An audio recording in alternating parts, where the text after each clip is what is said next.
네, 오재영 연구원과 함께하겠습니다. 안녕하십니까? 네, 안녕하세요. 네, 최근에 미국 경기에 이제 연착륙, 경착륙 혹은 이제 어떻게 착륙할 것이냐 이거에 대한 이야기가 상당히 나오고 있고 또 경기가 호조세로 좀 보이면서 가상자산 시장도 상당히 좋은 모습을 보이기도 했습니다. 최근에 뭐 CPI, 소매 판매, 고용 지표 모두 좋은 모습을 보였는데 더 나아가서 이제는 경기가 호황으로 갈 것이다. 이런 내용도 나오고 있네요. 그래서 나온 얘기가 이제 무착륙, 노 랜딩입니다. 노 랜딩에 대한 기사가 요새 굉장히 많이 나옵니다. 노 랜딩 어떤 얘기입니까, 이게? 그러니까 노 랜딩이라는 것은 이제 착륙하지 않고 계속 나아간다. 예. 즉 경기가 저희가 이제 작년부터 침체를 예상을 했었잖아요. 예. 근데 생각해 보면 이제 원래 경기 침체는 이렇게 갑자기 오는 거지.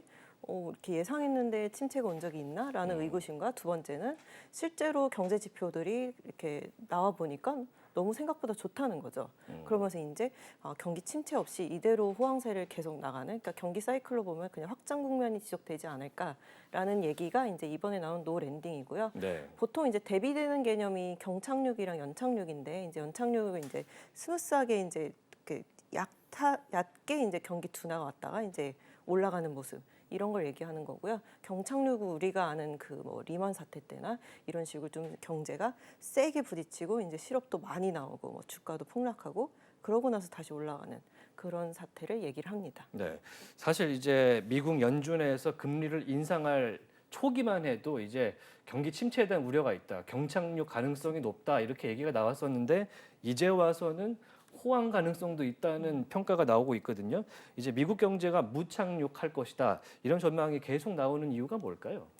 지난해 하반기도 좀 미국 GDP가 나쁘지 않았었고 예. 생각보다 일단 지금 가장 그 전망이 확산된 건 이번 2월에 고용이 이제 그 원래 예상치의 거의 3배 가까이 이제 고용이 나오면서 예. 이거 진짜 경기가 좋은가? 이런 생각들이 좀 많이 나오고 있고요. 네. 그 다음에 이제 뭐 소매 판매도 생각보다 좋았고 이런 것들을 보면서 경기 침체 없이 혹시 경기 확장세가 지속되는 거 아니냐 이런 얘기들이 이제 뭐 월가 쪽에서 슬슬 나오면서 이제 최근에 기사로 좀 많이 나오는 상태라고 보면 되겠습니다. 네. 사실 금리 인상을 하면서 물가도 높아지고 살기가 팍팍하다라는 생각이 들 법도 한데 네. 고용 지표가 워낙 좋게 나오다 보니까 지금 이제 착륙 없이 그냥 좋은 모습으로 맴돌겠다 이렇게 얘기가 나오는 거거든요. 이 무착륙이란 단어 사실 저는 들어본 적은 없는 것 같아요. 노 랜딩 자체를. 이 단어, 용어 이거 어떻게 생각하십니까? 저도 좀 생소한데 생각해 보면 아까 말씀드렸듯이 경기 침체라는 건 보통 약간 느닷없이 다가오지 그 저희가 막 침체가 올 거야, 침체가 올 거야 이렇게 생각했다 해서 침체가 온 적이 잘 없었다라는 거고요. 이제 그렇게 되니까 침체가 올 거라고 생각했는데 침체가 안 오면 이제 노 랜딩이라고 이제 거의 생소하게 처음 나오는 이제 단어이라고 보시면 될 것 같고요. 네. 뭐 옛날에도 뭐 그런 사례가 있었다고 해요. 뭐 예. 1960년대에 보면 뭐 경기가 너무 안 좋았는데 나중에 뭐 NBR에서 이때는 침체가 아니었다라고 좀 뭐 정의도 하고 네. 그러면서 이제 이번에도 그런 거 아니냐라는 게 이번에 노 랜딩에 대한 그런 확산인데요. 저희도 좀 헷갈리긴 합니다. 경제 지표가 워낙 생각보다 좀 견조하고 미국으로 봤을 때. 근데 이제 그 제가 좀 차트를 준비해 봤는데요. 예. 이게 지금 우리가 보는 이제 뭐 고용 지표도 중요하고 뭐 여러 가지 지표, 뭐 장단기 금리 차 여러 가지가 중요하잖아요. 근데 저희가 좀 이렇게 기준으로 좀 많이 보는 지표인 OECD 경기 선행 지수 지표인데요. 네. 이걸 보면 2001년 때 그 약형 경기 침체라고 해서 우리가 생각하는 2008년 때 그랬던 강한 경기 침체가 아니라 그냥 한 2분기 정도 좀 약했던 경기 침체가 있었거든요. 예. 이때랑 지금 거의 유사한 수준이고 흐름도 거의 유사합니다. 그래서 지금 봐주시면 파란 차트가 이제 2001년 요때 그 OECD 경기 선행 지수가 100 밑으로 내려가면 보통 이제 경기 둔화 또는 네. 침체를 얘기하고요. 이때 보면 거의 한 1년간 100 밑을 내려가다가 한 11월쯤부터 이제 저점을 찍고 올라가요. 예. 그래서 나중에 NBR에서 이제 미국 전미경제연구에서 예. 이때가 경기 침체였다라고 얘기하는 시기랑 딱 맞아 떨어지거든요. 그럼 지금은 어떻게 봐야 될까 하면 고용은 좋고, 근데 작년에 보면 기사에서 많이 보셨을 것 같아요. 뭐 장단기 금리 차가 보통 역전이 되면 경기 침체가 온다고 했었는데 이미 역전이 됐었거든요. 네. 그런 것도 있고 주가는 작년에 뭐 30%씩 내렸었고 떨어지고. 지금 코인 시장은 완전 박살이 났었잖아요. 네. 근데 경기 침체가 안 온다고? 라고 생각하면 좀 이상하죠. 예. 그래서 이런 걸로 봤을 때는 저희가 봤을 때는 경기 침체가 뭐 나중에 뭐 고용이 어느 정도 근데 OECD 선행 지수도 보면 고용 비중도 어느 정도 있어요. 그래서 네. 고용 상황이 좋기 때문에 뭐 침체가 아니다라고 선언은 될 수는 있겠지만 사실 거의 경기 침체에 그 준하는 상황이다. 라고 봐주시면 좋을 것 같고 이제 여기서 말씀드리고 싶은 거는 지금 흐름으로 보면 거의 그 하락폭이 조금씩 진정이 되면서 그 이제 돌아설랑 말랑하는 시기까지 왔다. 기울기가 완만해지고 있네요. 그렇죠. 예. 그리고 과거의 그 경기 침체 시기들을 다 뜯어보면 한 저렇게 11개월 정도, 12개월 정도 지나면 저점 선언이 보통 됐었다는 거죠. 그게 이제 뒤에서 말씀드릴 최근에 가상시장 그 가격을 올렸던 중요한 요인 중에 하나가 아니었을까라고 생각을 하고 있습니다. 우리가 이제 미국 경제를 보면서 이게 경착륙이냐 노 랜딩이냐 뭐 이렇게 왔다가 왈가왈부하는 중에 사실 저점은 낮고 이제 턴오버가 될 가능성이 높은 시점이다 이렇게 보시는군요. 저점이 왔다기보다는 이제 저점이 다가오면 보통 먼저 움직이잖아요. 그래서 자산 가격들 보면 이게 사실 애매한 게 비트코인은 옛날 경기 침체 시기에는 없었기 때문에 네. 저희가 이제 가격 전망을 하기가 좀 어렵지만 뭐 특히 가장 보통 요 저점보다 제일 먼저 돌아서는 게 금이었거든요. 그 다음에 이제 그 경기에 대한 기대감으로 이제 뭐 위험 자산들이 돌고 마지막에 이제 뭐 원유 같은 실물 자산들이 도는데 그렇게 생각하면 비트코인이랑 금이 작년 연말부터 올해 초에 좀 많이 올랐던 거가 이제 경기 저점이 다 와 간다라는 인식으로 올랐던 게 아닌가라고 추측을 해볼 수 있겠습니다. 네.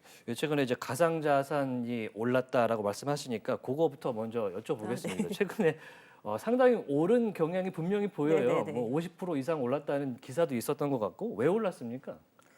그래서 아까 말씀드렸지 좀 저점이 보여진다라는 인식과 근데 가장 큰 거는 사실은 뭐 그 경기보다는 그 작년에 가상자산 시장을 가장 힘들게 했었던 그 금리 인상 그게 이제 다 와간다 이런 인식. 그러니까 어떻게 보면 우리는 이제 지금 상황보다는 앞으로 미래에 집중하잖아요. 그러니까 지금 상황보다 더 안 좋아질 게 뭐냐라고 봤을 때는 금리 인상도 거의 끝나간다.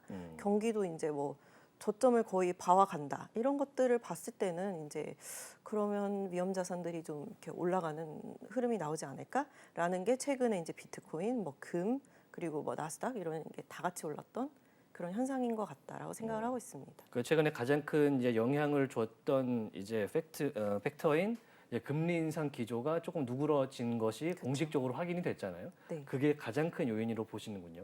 그렇죠. 그렇군요. 그럼 앞으로도 이제 이 기조를 좀 유지해서 상승 기조가 가능할까요?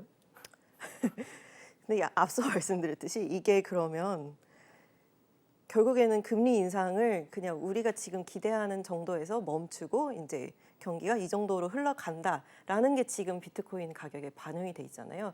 여기서 만약에 이대로 흘러간다면 이제 가격은 괜찮게 흘러갈 수 있죠. 근데 이제 리스크 요인이라고 치면 그 최근에 나오는 그 노랜딩이라는 게 결국에는 좀 신경 쓰이는 게 경기 침체의 폭이 이렇게 얕거나 아니면 경기의 그 흐름이 이렇게 스무스하게 지나간다라고 했을 때는 생각보다 물가가 안 잡힐 수 있다는 우려 오히려. 이런 게 계속 나올 수 있거든요. 예.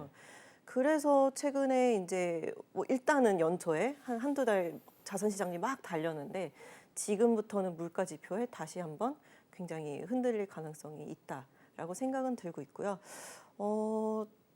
저는 이제 조심스럽게 생각을 하지만 이제 뭐 한 60대 40 정도로 강세장은 그래도 한 상반기까지는 좀 지속될 가능성이 있지 않나라고 생각을 하고 있고요.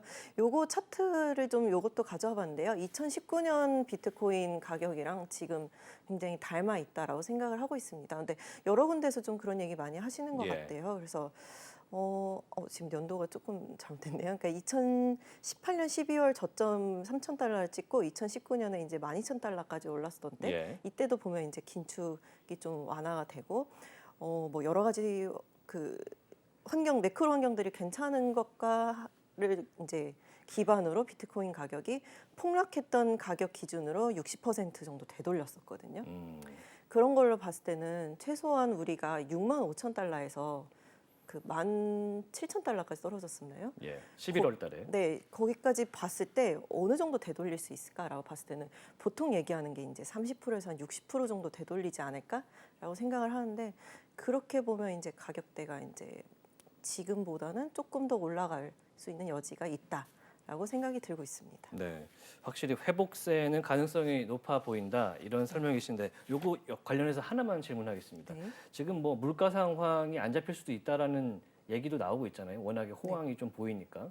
그러면 연준에서 금리 인상 기조를 누그러뜨리겠다는 입장을 번복하지 않을까요? 어려운 질문이에요. 어려운 질문이고요. 웬만하면 그러지 않지 예. 않을까라는 약간의 소망을 담아서 사실은 연준이 생각하는 거는 이제 꼭 침체를 통해서 이렇게 물가를 잡아야 되는 건 아니잖아요. 그래서 저희가 계속해서 매월 물가 지표를 많이 뜯어보는 거지만 그 옛날 제가 한 10년간 이제 주식 시장과 경제를 봤을 때 물가가 사실 이렇게 높았던 적이 없었거든요. 네. 그러니까 이게 물가라는 거는 강한 경기 충격, 그러니까 이게 물가가 높은 건 이제 플러스의 경기 충격인 거죠. 그래서 네. 작년에 뭐 코로나 사태로 인해서 뭐 공급망이 이렇게 엉키고 이러면서 이제 뭐 원자재 가격이 뛰면서 전쟁도 일어나고. 네, 그러면서 이제 가격이 동시다발적으로 올리니까 물가가 엄청 올랐는데 가만히 놔두면 사실 경제 상황이 이제 이렇게 보통 흘러가는 수준으로 다시 회귀를 하면 물가라는 것은 결국에는 내려오게 되거든요. 그렇게 봤을 때는 저희가 생각했을 때는 뭐 가장 큰 위험은 이제 유가인데요. 유가가 올라가지 않는 이상은 그래도 뭐 번복을 하고 이렇게 다시 뭐 금리 인상을 막 재개하고 이런 가능성은 좀 낮지 않을까라고 생각을 하고 있습니다. 네, 에너지 가격이 사실 가장 큰 요인으로 지목이 돼 왔었는데 네. 이제 러시아 우크라이나 전쟁 1주년이 되지 않습니까? 그러면서 네네. 좀 누그러지지 않을까라는 기대감을 좀 가져보겠습니다. 네. 자, 가상자산 시장으로 다시 돌아가서요. 이제 SEC가 사실 올해는 좀 가상자산 업계를 규제하면서 좀 양적 영역으로 좀 품겠다 이런 목적이 좀 분명해 보입니다. 최근에 제도권에 편입하려고 각종 이제 규제 내용들을 내놓고 있습니다. 뭐 예를 들면은 뭐 SEC가 스테이킹 서비스를 증권으로 규정을 했다든지 뭐 이런 내용이 있는데 최근에 몇 개 사례가 있거든요. 좀 설명 좀 해주시겠습니까? 최근에 지금 SEC 횡보가 되게 가팔라졌어요. 예, 그래서 2월 초에 이제 그것부터 말씀드리면 좋겠습니다. 그 강세장이 되게 비트코인 강세장이 되게 심했잖아요. 1, 네네. 2월에 되게 생각보다 조정이 안 나오네 하면서 또 올라가고 조정이 안 나오네 하고 또 올라왔는데 한 2번 정도 조정이 있었던 게 첫 번째가 2월 초에 있었던 그 SEC가 크라켄 거래소에 대한 스테이킹 서비스를 이제 그 위반이다라고 하면서 소를 제기했던 사건이랑 두 번째는 그 얼마 전이죠. 2월 한 중순 하수쯤인데요. 네. 이제 그 BSD 그러니까 바이낸스의 바이낸스에서 스테이블코인. 네, 스테이블코인 거기에다가 이제 딴지를 걸면서 이 두 번의 차례가 이제 가격을 조금 조정을 보였던 시기거든요. 그래서 영향부터 좀 말씀드리면 단기적으로는 이 시장 영향 계속 출렁이게 만드는 영향이 될 것 같습니다. 근데 이제 장기적으로 봤을 때는 그 SEC가 그리는 그림이 좀 어떻게 보면 시장을 좀 정화시키고 이렇게 나아가는 그런 장기적으로 봤을 때는 좀 긍정적인 흐름이 될 수도 있다라고 생각을 하고 있고요. 좀 짧게 말씀드리면 2월 초에 있었던 그 크라켄 거래소 에 대한 SEC의 그 소재기 내용을 보면 크라켄 거래소가 이제 스테이킹 서비스를 제공하잖아요. 이더리움 같은. 네, 거치 서비스 같은 거죠. 예. 네, 그렇죠. 이제 제가 이더리움을 갖고 있으면 이제 예. 크라켄 거래소에 맡겨놓고 이제 거래소에 있는 이더리움을 스테이킹 서비스를 이렇게 누르면 이제 거기에 묶이고 이제 돈이 나오는 거죠. 이렇게 어느 정도 이자처럼 예. 이제 돈이 나오는 그런 서비스인데요. 이게 보면 이제 소재기 내용을 살펴보면 최대 21%를 제공한다라고 얘기하면서 어떠한 방식으로 어떻게 그 가격 그 퍼센트를 줄 것인지에 대한 명확한 내용이 없다. 그러니까 투자자 보호에 좀 위반된다라는 내용이랑 또 하나는 이제 얘기하는 21%나 그 스테이킹 서비스에 대한 그 이자율 이런 것들을 주지 못할 수도 있다라고 이제 크라켄 서비스가 얘기하는데 주지 못할 수 있다 이런 것들도 사실은 다 위반이 아니냐 이런 좀 되게 소제기문이 좀 길게 나오는데요. 네. 여러 가지가 다 걸린다라고 하면서 한마디로 이 서비스 자체가 그 흔히 얘기하는 SEC의 그 증권성, 그러니까 그 등록하지 않은 서비스를 지금 증권성 위반으로서 소를 제기하겠다라고 좀 나섰고요. 이거에 대해서 이제 바로 크라켄 쪽에서는 그럼 내리겠다 하면서 바로 이제 취소를 한 상황입니다. 그래서 요거에 한번 또 이제 시장을 좀 출렁였던 사건이고요. 두 번째는 이제 얼마 전에 있었던 더 큰 얘기죠. 그러니까 우리가 작년에 있었던 그 FTX 사건 이후로 거래소 얘기만 나오면 막 시장이 화들짝 놀라잖아요. 깜짝 놀랍니다. 정말 깜짝 놀라면서 지난번에도 제가 말씀드렸는데 바이낸스 정도 급이 이렇게 무너지지 않는 이상은 그래도 강세장을 이어나갈 확률이 좀 더 높지 않냐라고 예. 얘기했는데 바로 이제 바이낸스를 건드리면서 시장이 좀 놀랐는데요. 이걸 보면 사실은 바이낸스 자체를 건드린 건 아니고요.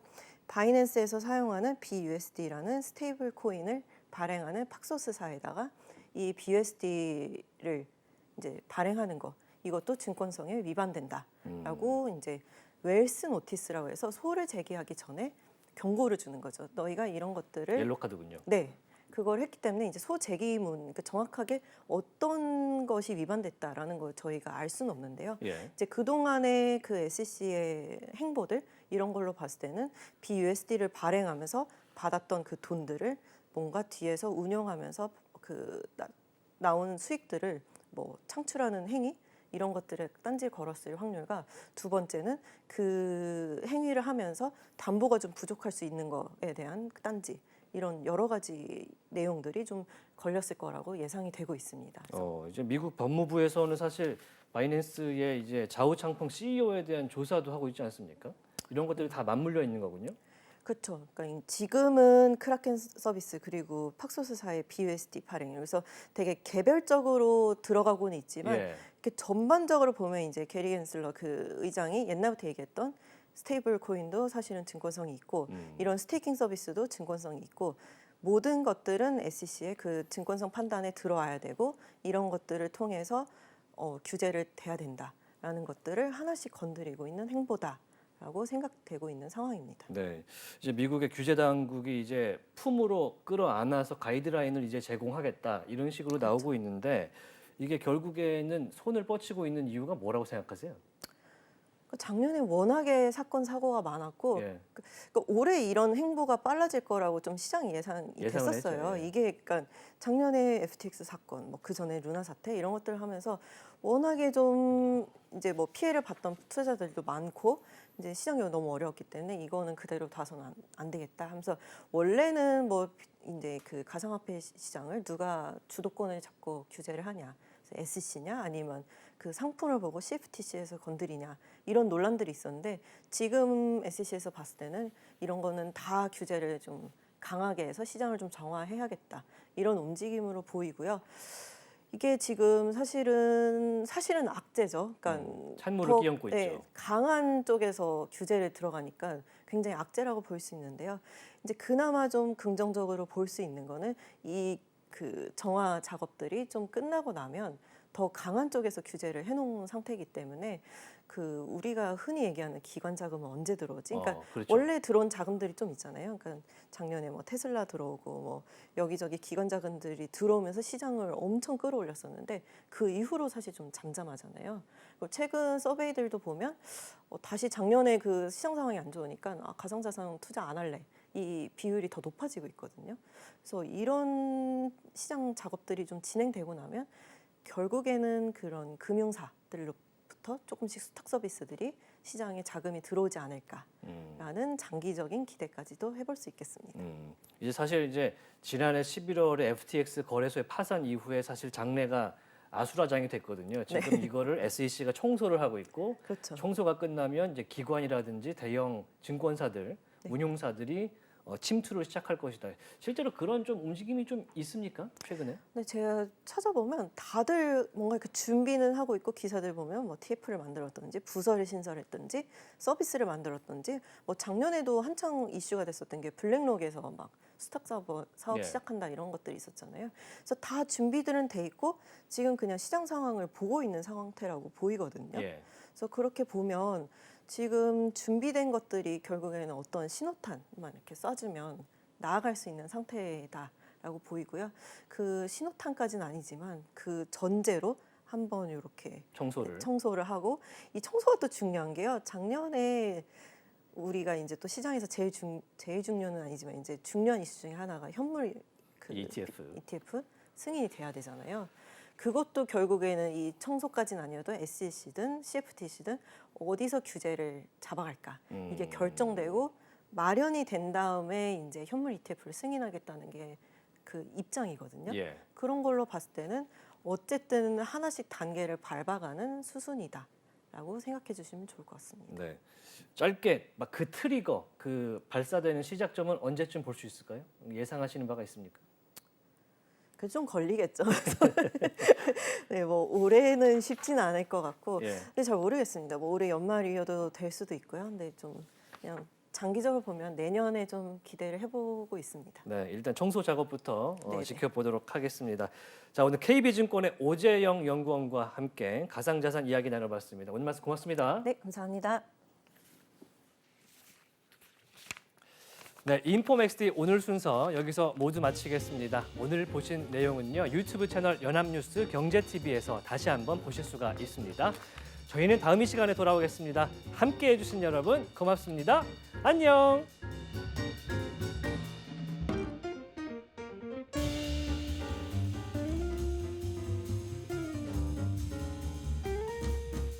파도가 한번 들이치면은 와르르 무너져 버릴 수밖에 없습니다. 이것만 알고 있으면 괜찮았을 텐데 블록체인이 처음인 여러분 지금 주목하세요. 비트코인을 필두로 해서 블록체인 기술을 활용한 가상화폐 시장이 어마어마하게 커지고 있습니다. 개인이나 기업들은 가상화폐를 신규로 발행하기도 하고 전 세계로 유통하기도 하면서 새로운 경제 논리를 만들어내고 있습니다. 블록체인 분야에 오래 활동하면서 초보자들이 어려움을 겪는 모습을 참 많이 봤습니다. 얼마 전 있었던 FTX 사태처럼 거래소를 과신해서 거래소에 많은 돈을 넣어뒀다가 큰 피해를 보신 경우도 봤습니다. 코인을 잘못 전송해서 금전적 피해를 보신 경우도 있었고요. 거래소에서 입출금을 할 때 네트워크 선택을 잘못하셔가지고 힘들게 복구하신 경우도 종종 봤습니다. 또 어떤 경우에는 지갑 보안을 잘 모르셔가지고 해킹 또는 피싱을 당해가지고 큰 금전적 피해를 보신 경우도 많이 봤습니다. 그래서 이 강의에서는 이러한 일들을 피하고 이겨내기 위한 기본기를 가르쳐 드립니다. 여러분, 강의를 볼 시간이 없으시다고요? 하루에 1시간씩 딱 일주일만 투자하십시오. 블록체인의 정확한 개념을 머릿속에 그려낼 수 있을 겁니다. 초보자들을 위해서 기초와 실전을 융합해서 구성했습니다. 첫 번째, 쉬운 개념 설명입니다. 지갑 만들기, 전송, 들어는 봤지만 알기 어려운 이런 내용들을 개념부터 차근차근 설명해 드립니다. 두 번째로 용어 정리입니다. 하드포크, 스테이블코인, 어렵던 느낌이 드는 용어들을 제가 또 쉽게 정리해 드렸습니다. 세 번째, 실전 적용입니다. 기초적이지만 막상 닥치면은 초보자들은 당황할 수밖에 없는 그런 문제들 있죠. 스스로 분석하고 해결할 수 있는 능력을 길러드립니다. 블록체인과 친해지는 가장 쉬운 지름길, 제가 안내해 드리겠습니다.